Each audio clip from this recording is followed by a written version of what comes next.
All right, let's hop into these polls, guys. We got a lot to show you. New battleground state polls, now 39 days until the election. Let's start in Pennsylvania, where the latest Franklin and Marshall College poll finds Joe Biden and President Trump statistically tied within that poll's nearly 8-point margin of error. Biden at 48%, Trump at 42%. The Fox News poll giving Biden a 7-point lead in Pennsylvania, 51-44.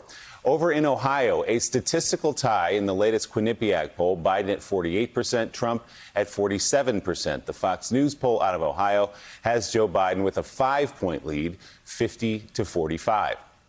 In Iowa, the New York Times Siena College poll, a statistical tie there with Biden at 45%, President Trump at 42%. And in Georgia, the New York Times Siena College poll shows Biden and Trump tied at 45%, the second poll this week that shows that state tied. In Nevada, Biden is ahead by 11 points, 52-41. And in Texas, the latest New York Times Siena College poll finds President Trump and Joe Biden in a statistical tie. Donald Trump leading 46-43 within the margin of error there. The latest Quinnipiac poll has President Trump up in Texas by 5 points, 50-45. All right, Joe, take your crack at all those. Where do you want to start? Well, I think we obviously we've seen over the past couple of weeks since Kenosha, we've seen what's happened in Missouri. Joe Biden has seemed to pull ahead somewhat comfortably in some polls. I'm in Wisconsin, 8 points after what happened in Kenosha. So the states obviously, Willie, that everybody's been talking about for 40 years, Wisconsin, Michigan, Pennsylvania. And really, Ohio wasn't a part of this. Ohio and Iowa comfortably fell in Donald Trump's campaign, but all 5 of those states across the upper Midwest have obviously been part of the heartland battle. But you look at these polls. Let's start in Pennsylvania. Biden up 48-42 in one poll, 6 points. The Fox News poll, Biden up 7 points there. Then you go to Ohio. This is a real surprise. Ohio and Iowa firmly for Donald Trump. And there you got Biden up, again, statistical tie, like you said, but Biden up 48-47. And the Fox News poll, Biden up 5, 50-45. Obviously, if Ohio is close on election night, this is going to be a blowout. And Joe Biden's going to likely win by a landslide if Ohio's close. Iowa, 45-42. Again, a state that, the Trump people told me a year ago wasn't even going to be close. That's 3-point lead. Yeah, 45-42. And then you go beyond that, Michael Steele. Look at Georgia. Georgia tied 45-45.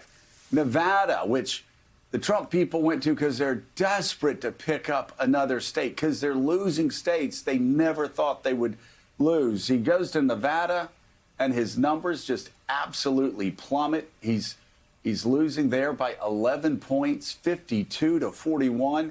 Who knows? Maybe going out there acting crazy, putting people's lives at risk. I don't know. Maybe that's not a 90-10 issue breaking your way. Maybe that actually hurts you. And then in Texas, we got a couple of polls, Michael, still in Texas, like all the other polls we've seen this year that are basically a dead heat. Donald Trump up 46-43 in the Q poll. But, Michael, that's a statistical tie. So as you're looking through these numbers and you look for good news for Donald Trump, man, if I were running his campaign, I wouldn't know where to go because Iowa's slipping out of sight. Georgia's still tied. Texas is still tied. Nevada, you're not going to pick up Nevada. Stop pretending you're going to pick up Nevada. It's not going to happen. And then Ohio, I think, obviously Pennsylvania, it looks like Biden's starting to make some space in Pennsylvania. But, man, I think of all the numbers that stand out to me, it's that Fox News poll number in Ohio that has Joe Biden up 5 points in Ohio. Again, it's almost like the craziness of the past week hasn't helped him. So a couple of things there, Joe. Your analysis on Ohio in particular is spot on in terms of where this campaign not only is, but where it's trending and has been trending for quite some time.